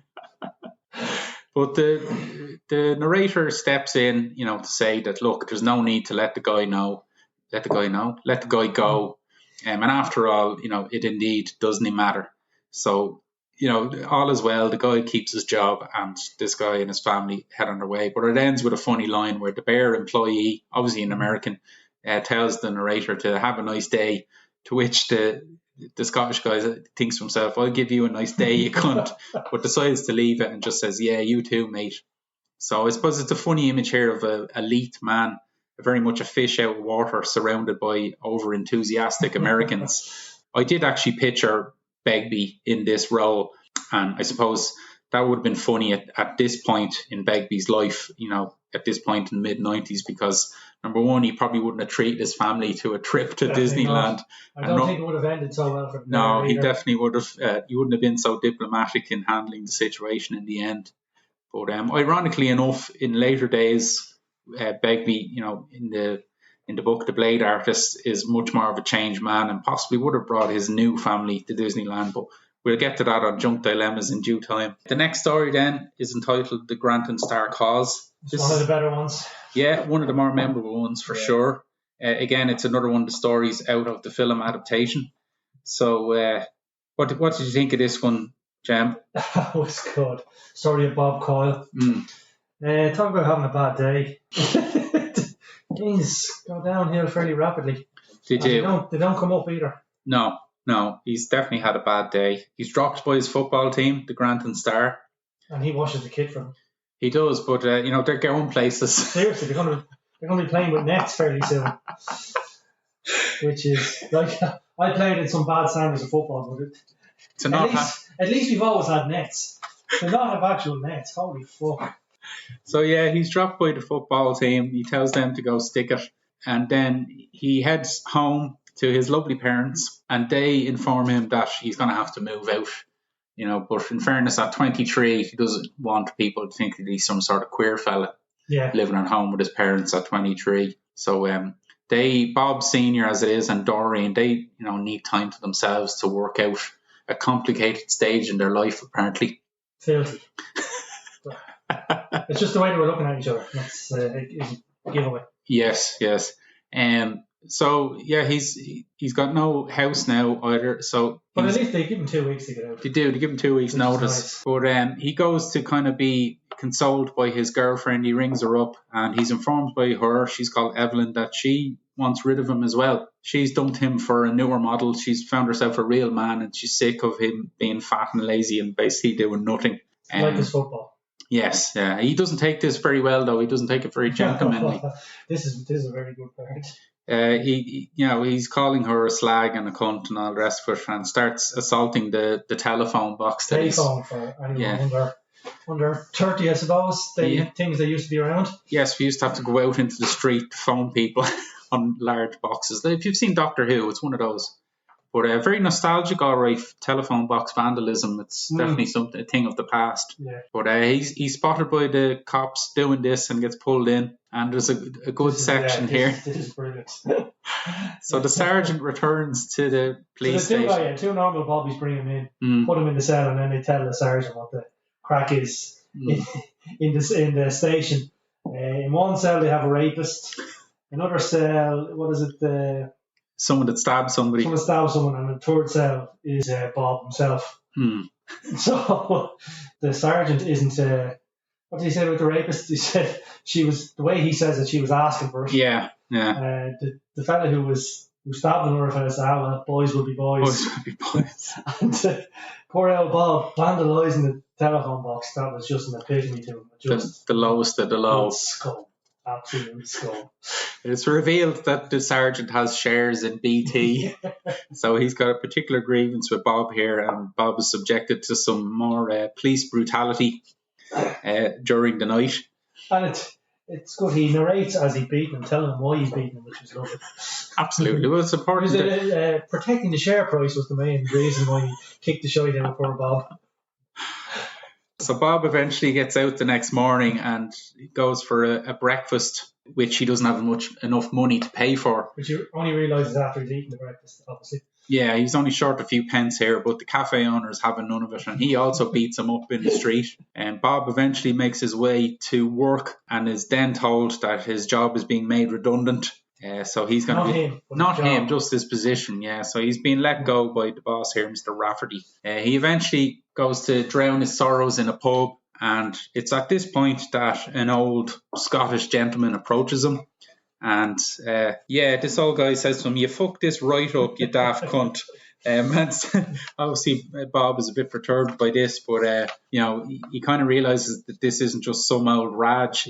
This guy knows everything about him, basically recalls his whole life story to him, and then says to him, "Oh, nae job, nae house, nae bird, nae mates, police record," just spouting it all out to him essentially, and reveals that he is God, and he's basically in a vengeful mood, God, at this point. Very vengeful. And, Bob is kind of retaliating by saying, "Oh, why would you waste your time on the likes of me?" And God is kind of taking the point that these Rajas always have something to say to him about what he should and shouldn't be doing. And, at the end of the day, he could do what he fucking wants. And I think why he's most vengeful is because Bob reminds him of himself. Yes. He's a lazy cunt as well, which is a good take on... If you believe in God and that sort of thing, he must be a lazy cunt, considering the state we're all in. Well, quite possibly. There's definitely some deep questions to be looked into here, but there is a funny quote where he says, "That cunt Nietzsche was wide of the mark when he says that I was dead. I'm not dead, I just didn't give a fuck." So I suppose now the reason that we're reading God in this kind of leet, wide-o outflow way is that's how Bob sees him, and Bob has no imagination, so he's seeing him in his own image. God basically tells Bob that he's nothing more than an insect, and that gives him the idea to turn Bob into an insect. A fly. A fly, more specifically. And yeah, Bob, in the next paragraph, has been turned into a fly, and he goes to visit his friend Kev. He's not too angry with Kev for dropping him from the team. He uses the red sauce, the ketchup from Kev's fish supper to write his name on the wall so that Kev, to prove to Kev that he is he was the fly. Sorry, they'd met him in the pub. After he spoke to God, he met Kev. and told him I'm after meeting Cody. He's threatened to turn me into a fly. And Kev told him to fuck off as usual. And now Kev sees that this was indeed the case. So Kev offers to put him up in his house, and it's a traumatic couple of days for Bob, where he has to hide from a spider. But he eventually ventures out with revenge on his mind, and he calls around to Evelyn's house, and it's revealed that she's having sex with her new man, Tambo. The man who he got taken off the football team. Took his place on the football team, yeah. But in fairness, Tambo does seem to be not only superior on the football pitch, but also between the sheets as well. He's a good man to use his balls, all right. And is satisfying Evelyn no end. But Bob sees a chance here for revenge by travelling outside and dipping his antennae legs in dog shite, and then putting this in a curry in Tambo's house or Evelyn's house, which is beside the bed, which is very very it's romantic. It's nice and handy, I suppose. And so after watching them, in Welch's words, fuck like rabbits in every conceivable position, he doesn't use dog shite. He uses puke. He eats the dog shite and then he pukes it up. It's not the litter tray. Oh, yes. Yeah, it's dog shite in the film we're thinking of. Yeah. It's the cat's litter tray in this. Same difference, I would wager. Yeah, he munches on a skittery turd that had not yet been buried in the gravel. But yes, this results in, needless to say, Tambo and Evelyn being violently ill the next day with food poisoning. His next trip is to his old boss Rafferty, and he does basically the same thing but with rat poison. He puts rat poison in Rafferty's sandwich for lunch, and he's very sick the next day, also has to be brought to. Plus it puts the fear of God in Rafferty. He thinks someone's out to get him. Yeah, he's the paranoid boss indeed. And then he goes home, Bob. Oh, this wasn't a good idea. And things take a really disturbing turn for the worst then. Very disturbing. So he's met with the image of his father clad in a black nylon body stocking with a hole at the crotch. And he's basically legs akimbo, bent over the mantelpiece, and Bob's mother is pegging him. Strap-on dildo. Yes, indeed. Ramming up his anus. Giving him some severe questioning at the same time. She wants to know interrogation, I'd say. Interrogating, yes, absolutely. More of an interrogation than Bob Jr. got in the police station, I would wager. Very true. More painful by the looks of it. So she wants to know who Bob Sr.'s been seeing. And eventually, he lets rip. He gives in that he's been seeing Dolly Parton, no less. Dirty bastard. And also Anna Ford. Who's Anna Ford? What's on the board, Miss Ford? I don't know who that is. I don't recognise the catchphrase you've just said or the name. Some word. But also Madonna. So he's been around dirty old Bob Sr. But she's had Bob's mother is not happy, and she plans a spiteful revenge. She does. This could mean only one thing. She's going to have a shite and he's going to have to eat it. That's apparently what's on the cards here. Bob Sr. protests. Please. We get the shite. We get a sentence here which changes course dramatically. It starts, no, don't shite in my mouth. Don't shite in my mouth. Shite in my mouth. Shite in my mouth. So he's all for it by the end of it. But it sounds with so this is obviously very traumatic for Bob Jr. Although he does get interrupted by the phone. Oh yes, brilliant. Yeah, so she gets a phone call from her daughter and from his Bob's sister.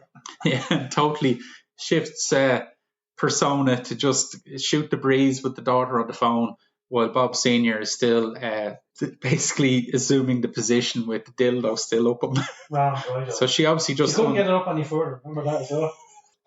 Very important detail. So she obviously just unstrapped herself to go and take the call.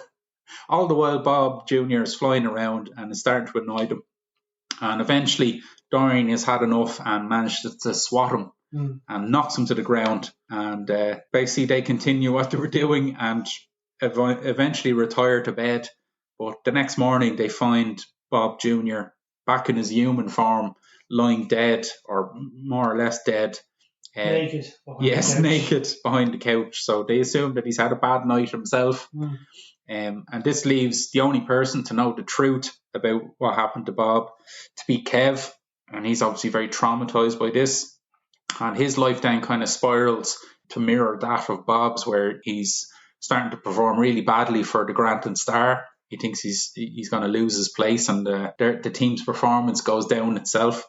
his wife leaves him, or his partner, and he also loses his job. So we're seeing a knock-on effect here, a butterfly effect from this fly story. So it's definitely a good one. It's one of the best ones in the Acid House, I think. But yeah, I think it's a good story to kind of highlight existential crisis that Bob has had here. He's had the worst day, and as I say, even the intervention from God only makes things worse. He's punished even further and leaves you with the message that there's basically nothing you can do to improve your life.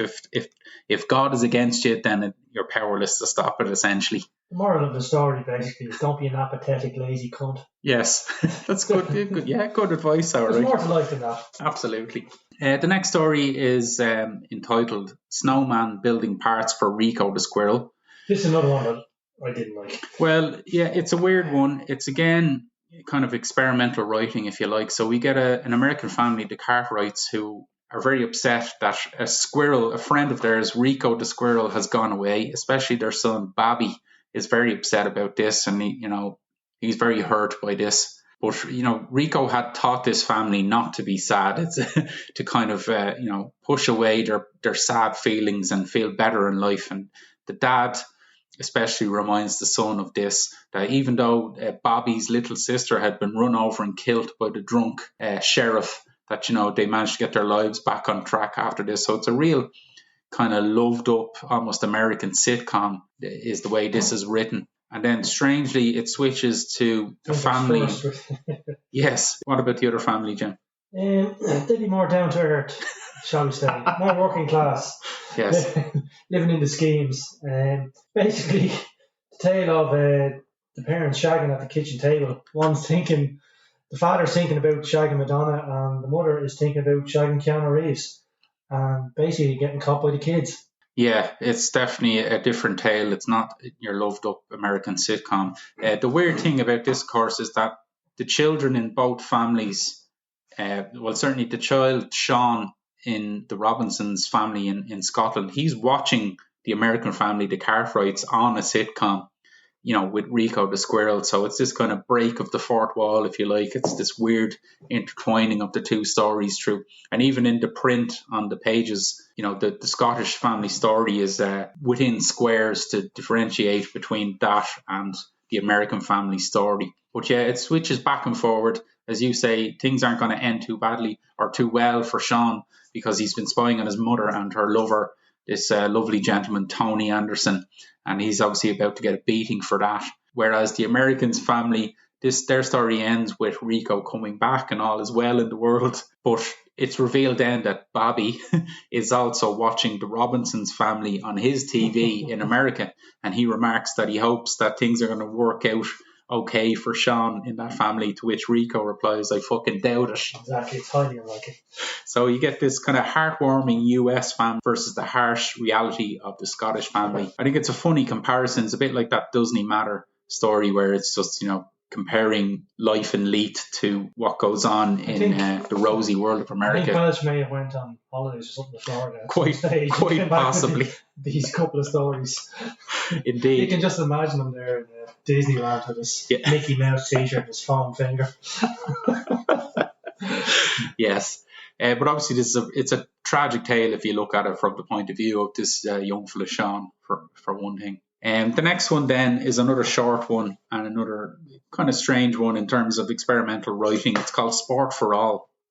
It's a quick and funny tale, I think. It's basically two conversations, again in a split screen type effect, which in both cases we get only one side of both conversations, and they're both by an unnamed person who's clearly elite wido. He's a scumbag. Yeah, he's a Hibs casual, I think. So he's obviously approached another guy, and we learn from his questioning to this other person and then his answers back to his mates on the other side of the page that the other guy is, a posh rugby lover who's obviously intimidated by him. This guy is questioning, his sexuality, what he does for a living, and eventually kind of forces him into a sing-song and eventually forces him to buy drinks for him and his mates before, leaving him alone to go on his way in peace. So it's cleverly done. I mean, we don't hear the point of view of the other guy at all, but we know exactly what he must be thinking. Yeah, this rat.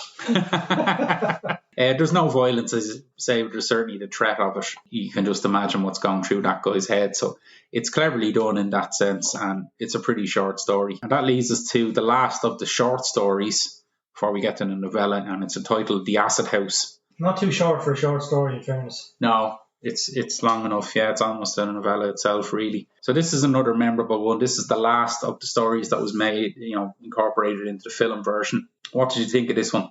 It was good. I thought it could have been better, but I thought Coco Bryce, as he is, was a bit too obvious. Right. Too in your face, like too brainless. Yeah, he's very on the nose, all right. Yeah, there's nothing subtle about him at all. It's just pure pig-headed gobshite, really. Yeah, now that you say it, Welch really lays it on thick with this guy to, I suppose, really emphasise the difference between him and this kind of perceived posher couple for this, middle-class couple that he swaps roles with. So, yeah, Coco Bryce, another Hibs casual, I believe. He's dropped acid in a park in Super Mario's. Super Mario's, no less, yes. In a park during a lightning storm, which is always a good idea.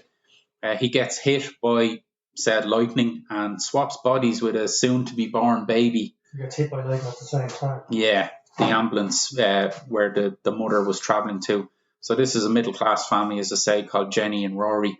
And basically, we got a good few pages then detailing the swap in bodies between the two, this baby and the character of Coco Bryce. And it's, again, all these pages are a really good example of Welch experimenting with his writing formats and the kind of layout of the print. There's literally a couple of pages that have nothing but the word light, with kind of little small paragraphs incorporated into it, which are like flashbacks of Coco Bryce's own life. It sounds like he had a tough enough upbringing with his lovely father, an abusive father by the sounds of it. There's little extracts of him kind of being, incorporated into the Hibs casual scene and meeting his girlfriend. But there's some really funny bits then when he does swap places with this baby.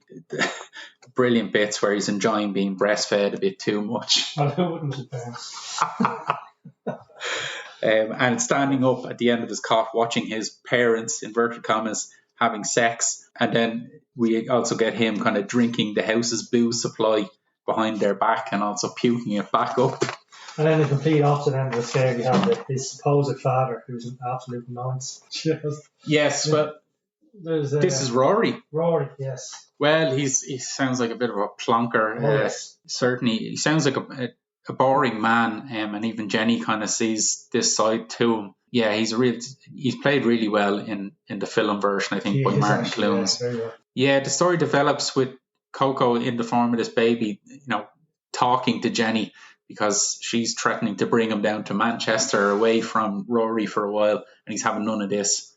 So he has to start talking to her and kind of convinces her that he's this miracle baby. He tries to stop himself talking in his native leak tongue to avoid suspicion, but he doesn't really achieve this. But he does convince her to bring him to Easter Road for a match, and this is a brilliant image to picture her at the match, and this newborn child is fascinated with the Hibs casuals and what they're up to beside him rather than what's going on the pitch, why the baby would even be at the match in the first place. It comes to a head. Eventually the two characters, I suppose, they kind of adapt to their own situations, I think, and they forget their real selves. I mean, obviously the baby, Tom, as he was named by his parents, he's kind of then molded into the perfect fiance by Coco's girlfriend. She's happy to have him away from the drug scene, away from the Hibs casual scene, and is going to basically have him as her lapdog. But he essentially becomes a better partner to her in that sense. But the end meeting, then they actually meet on the bus, and it's kind of trippy as fuck, in fairness. You get the two of them meeting, and whether they have thoughts back to their old selves or what, it's just weird the way they're kind of both left almost traumatized by meeting each other. But I thought it was an interesting ending. It ends differently to how it ends with the film. In the film, they touch and basically go back into their own bodies, whereas this one is left more ambiguous. It's, as I say, it's really left with the theory that nature versus nurture, I guess, that these two characters are put in totally separate bodies in totally separate situations and different walks of life and result in different types of people, really. It's a bit of a tinker in that sense, but I thought it was a good one. It had some funny moments and it's definitely one of the more memorable stories for me. It's one of the better ones already. So we're done with the short stories, and we're just on to the novella at the end, which is entitled A Smart Cunt. I mean, we're not going to go into a huge amount of detail here on this. Dirty fucking bastard.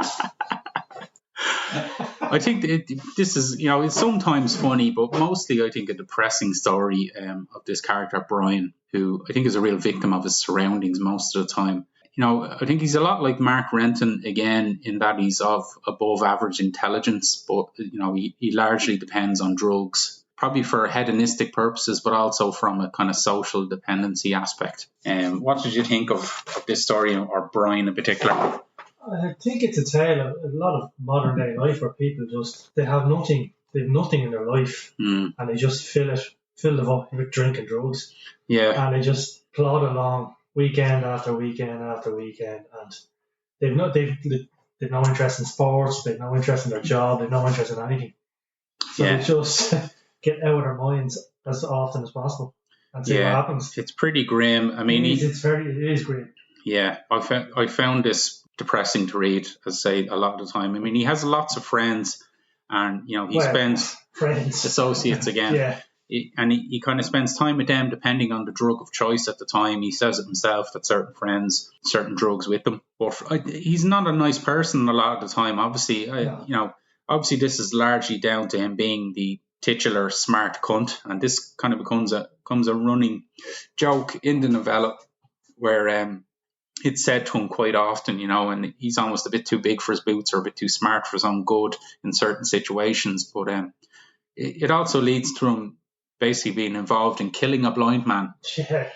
And this man's only crime, apart from being blind, was to be, a bit annoying and possibly have some sort of social disability himself, which again was probably undiagnosed given his where he was. Yeah, exactly.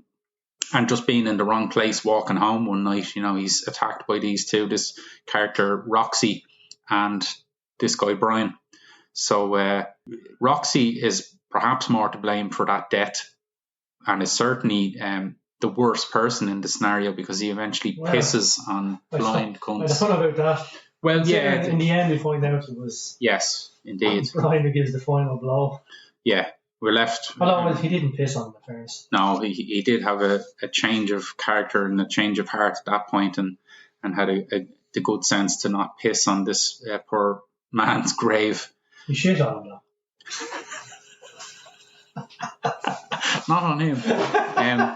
The other act that he takes part on that really shows his wanker side is when he and others, including this character Denise, who is a homosexual character, presumably was called Dennis but is now called Denise, and they basically get their so-called friend Ronnie, who's permanently jellied. Yes, permanently jellied. A very tragic but comical character nonetheless. Docile, as someone say. Yes. So as you say, he just goes around the whole time like a zombie, and certainly ends every occasion just flat out comatose. And on one occasion, he's the subject of having lots of bodily fluids thrown on him, and all the rubbish they could find in a flat. And two cocks in each ear. Yeah, he's basically sexually assaulted, by this guy, Denise, and some other guy. So yeah, it's just a horrible scenario, which they obviously thought was hilarious at the time. But I didn't find this guy, Denise, likable whatsoever. And, because he was just annoying, not because he was homosexual. But, he's also a liar. It's revealed that he's going around saying that he once had sex. He broke his kind of homosexual tendencies to have vaginal virginity. Yes. No, that's not what I was going to say. It is. He broke his homosexual tendencies to have sex with this girl Ollie, who would eventually become Brian's girlfriend, I believe. But as I say, yeah, he sexually assaulted the intoxicated Ronnie by putting his penis in his mouth. Yeah, I mean, there is funny moments as well. I liked the bit at the start, or near the start, where Brian is working as the park. Yeah, it started off well, actually, but then it just got spiraled down. But in the park was very good. I mean, he's certainly some chancer, was he? He basically moved into the The Office. Living in the digs in the park behind the boiler. Stuffing his mattress behind the boiler and turning on the hot water when he needed it. And I love the bit where he's just too fucking lazy to get up off his arse and put the heating on after this match for these footballers, and has the barefaced cheek to look them in the eye and tell them that it's, you know, down to the department and down to somebody else, and then promptly puts the heating on because he's going out himself that night. I also like the bit he's travelling up and down to London quite a lot, again reminiscent of the characters in Trainspotting, and I suppose plays to the fact that he's, as you say, he's just not happy where he is and is trying to escape, but then doesn't like his situation down in London either. He's hanging around with a lot of scroats down there as well. But I did like the bit where he has an office job in London and is invited back to a colleague's house for dinner, which eventually leads to him having sex on the way home in the car with this older lady. She reveals that her husband had a heart attack, so he's on heart medicine, so he can't get an erection. So she has sexual needs that need to be satisfied. But for some reason, while he's having sex for this guy Brian keeps thinking of Graham Souness. Just keeps thinking of Graham Souness's performance in the 1982 World Cup. Which was astonishing. I think it was her vagina, the hair on her vagina that reminded him of Graham Souness's facial. Her vagina had a big run on it, so it kept him going. So there's some funny bits, and obviously a really funny section is when this character Ronnie actually gets married. So the fact he has a girlfriend in the first place is unbelievable. And there's a funny bit where his girlfriend talks Brian and this girl Ollie into going around to her parents' house because Ronnie by himself isn't making a very good impression on her father. Not once had he stayed awake. I love the way Brian excuses his kind of comatose state on the fact that he's been working a lot of late shifts. But the wedding day itself, what better way to celebrate your mate's wedding than by dropping acid, which is what they do. And we actually get reintroduced to Spud and Raimi from Trainspotting here. And Spud even remarks on the fact that his mate, Renton, ripped him off and headed for the hills. I'm just trying to picture them. They're at a wedding reception and they're hallucinating that there's a polar bear on the dance floor. But as I say, I mean, this guy Brian, he's a real victim of his surroundings, and I think that is the case with a lot of characters in Welsh's books. And he gets increasingly more paranoid. He's certainly depressed, but kind of undiagnosed with depression, if you like. Well, he did kill a man, so it does play on his mind eventually.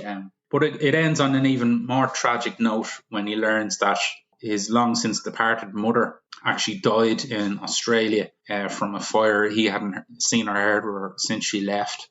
His father has remarried as well. I suppose that's a funny section where his father is heavily involved in the anti-drug scene in the neighbourhood, much to the chagrin of Brian himself. But as I say, it ends on a really tragic note, and it ends really with him going nowhere, and you have to worry about his future. An aimless life. Yes, but it's a good little novella. But as I say, it is depressing, I think. Yeah, so that's A Smart Cunt, and that is the end of the book. We're going to do a quick section now with our favourite bits, which is just kind of either funny or what we thought is good writing in the book.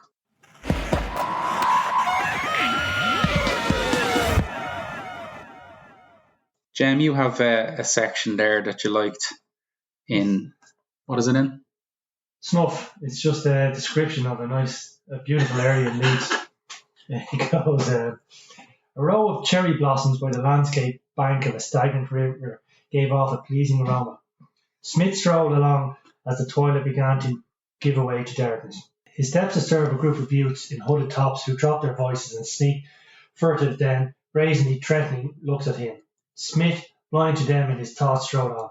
He passed the wheezing alcoholics on the benches, whose dislocated growls snapped at demons remembered or imagined. The empty cans of super lager, the broken glass, the used condoms, and the dog shite. 100 yards away, an old stone bridge arched darkly across still rancid waters. A lovely snapshot there of an area in Leeds. I think possibly the only thing that would change in modern times is in between the discarded condoms, you'd add in discarded face masks, and then you'd be sorted.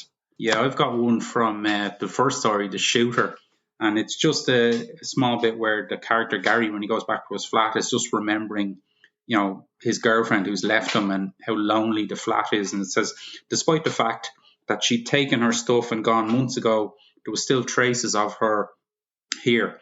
A glove, a scarf, a poster she'd brought, stuck up on the wall. These Russian dolls we got from Covent Garden. The presence of such articles always loomed large in times of stress. Now they were overpowering. What's the other one you have, Jen? It's from The Last Resort on the Adriatic. I slipped along the empty deck, struggling to remain erect. The sea was calm and the night balmy. A couple of lovers enjoying the moonlight looked suspiciously at me as I shuffled past them to my spot on the starboard side. 10 years, almost to the day, Joan, when you slipped out and away from me, away from the pain and hurt. I lift one leg with an almighty effort over the barrier. I just get my blessed breath back, take one last look at the purple sky, then allow my weight to shift and I'll spill from the rails into the Adriatic. Tragic. Okay, and the last one I have is from the story The Acid House, and it's this character Jenny, who's heavily pregnant, just kind of describing men in general, or specifically her partner Rory. What did it take out of them physically? It was just another fuck for those bastards. We had it all to do, but there they are, telling us how to do it, controlling us, gynecologists, fathers-to-be, all men, together in a sickly, pragmatic conspiracy. The scumbags have already disengaged emotionally from you. You're just the receptacle to carry the precious fruit of their sweaty bollocks into the world through your fucking blood. But you're being hysterical, darling. It's all those hormones all over the place. Just listen to us. We know best. So a pretty accurate description of most men, I would imagine there are certainly a lot of them, in fairness. And the next section we have then is disturbing bits. So, Jem, you have some bits that disturbed you greatly from the book? Well, it's a bit from the Grattan Stark cause when he was flying around his fly and he was watching his mother and his father. And let's just we just go with this. He knew he could not trust himself to see his mother's shite. It would be too arousing. That succulent, hot, sour feces, all going into his father's mouth. Bob felt his first conscious twinges of an Oedipus complex. At 23 years old and in a metamorphosized state. Yes, that's definitely would be classed as disturbing. It would be for getting too aroused by your mother's succulent, hot, sour feces. I've also got a disturbing bit from just before that, also concerning Bob and his kind of metamorphosis into a fly. So it says he also gained a taste for excrement, its rich, sour moistness tantalizing his long insect tongue. The other blue bottles who crowded onto the hot shite were not so bad. Bob was attracted to some of them. He'd learned to appreciate the beauty of the insect body, the sexy hued brown eyes, the glistening external skeleton, the appealing mosaic of blue and green, the rough, coarse hairs, and the shimmering wings which reflected the sun's golden light. Pretty beautiful. It's poetic. So, that's enough disturbance, I think, for now. Our next section is called Connecting Lines. And in Connecting Lines, I just kind of mention any characters that we've seen before in previous Welsh novels. Obviously, at this point, we've only read Trainspotting, but we do in this novel see again Spud and Raimi from Trainspotting. Obviously, Spud and Raimi are pretty good friends with Brian in the novella A Smart Cunt. And Renton and Swanee are also mentioned in this story. And also mentioned in this story is Mikey Forrester, of course, famously played by Irvin Welch in the film Trainspotting. But Mikey Forrester's character seems to have taken a bit more of a sinister turn because he's mentioned as having taken part in a rape in the novella A Smart Cunt. So that was Connecting Lines. And that just leaves our last section, our overall thoughts.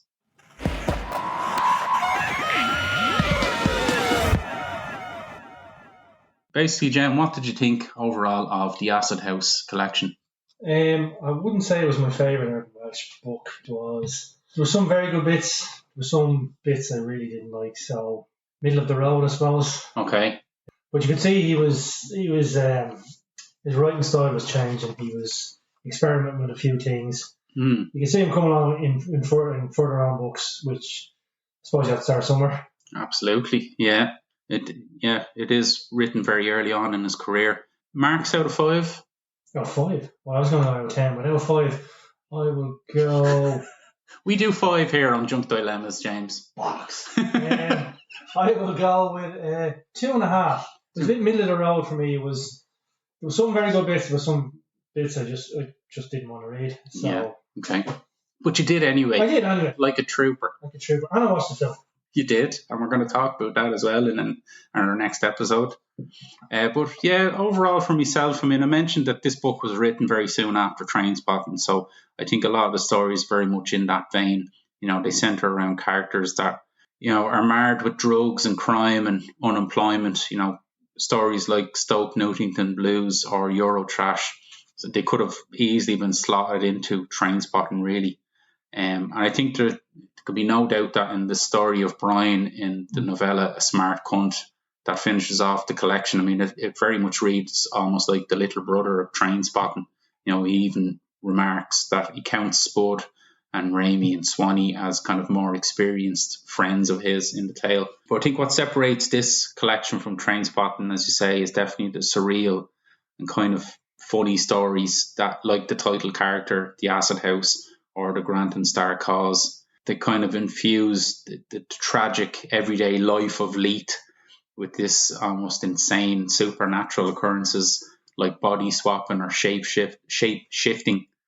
The character development and the dialogue in these stories is already as funny as usual from Welch, but then they're kind of tipped over the edge with these fantastical edges added to them. But there's lots of themes tackled in this. I mean, you know, we get more subtle nods to some than others, but, you know, personal issues like depression, paranoia, grief, lack of self-worth, sexual inadequacy, or larger problems across society like, you know, racism, homophobia, and, you know, crime and associated violence, or poverty, class divide. But, I mean, they're all in here mashed together in this kind of crazy, intoxicating potion, or indeed a tab of acid. And with that, I will give The Acid House 3.5 out of 5. On the Richter scale. Absolutely. So that's it for The Acid House. Thanks for listening. And on our next episode, we will be discussing the film adaptation of The Acid House. So join us then. Say goodbye, James. Good luck. Thank you.